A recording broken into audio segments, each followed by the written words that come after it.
me asking him questions, he's answering me, and so on and so forth. At the end, or in the end, he gave me 2 books for the same author, Sayyid Abdalhassin Al-Din Al-Amili from South Lebanon.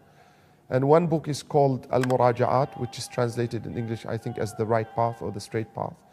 But the other book, which was written by Sayyid Abdalhassin Al-Din, which I personally believe was a much more important book than Al-Muraja'at, is a book by the title An-Nas wal-Ijtihad, which basically, if I'm going to translate it literally, it would sound like the text versus the opinion of the companions. The text being the Quran. The idea of the book is what? Highlighting how many times the companions of the Prophet, through their own ijtihad, went actually against the text of the Quran.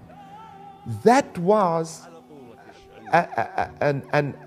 something that was such an enlightenment for me.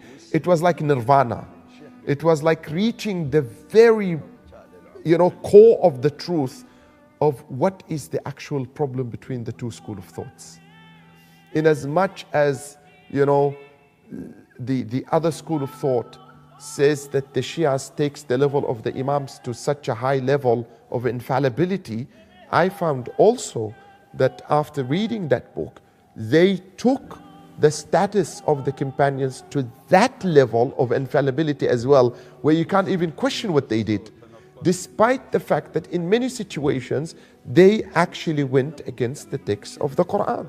And to go against the text of the Quran, meaning to go against, the whole revelation, the whole message, something that we never heard about, something that we were never exposed to, something that we could not even question in our upbringing at school, at least, when we were taught, for example, about the dynasty of Bani Umayyah and the dynasty of Bani al-Abbas and so on and so forth. You take it as gospel, you learn it, you memorize it, and you believe in it as if it is a creed and a credence that you can't question. Based on that, I was not convinced. And the more I read, the more I became more convinced that there is something missing in our school of thought.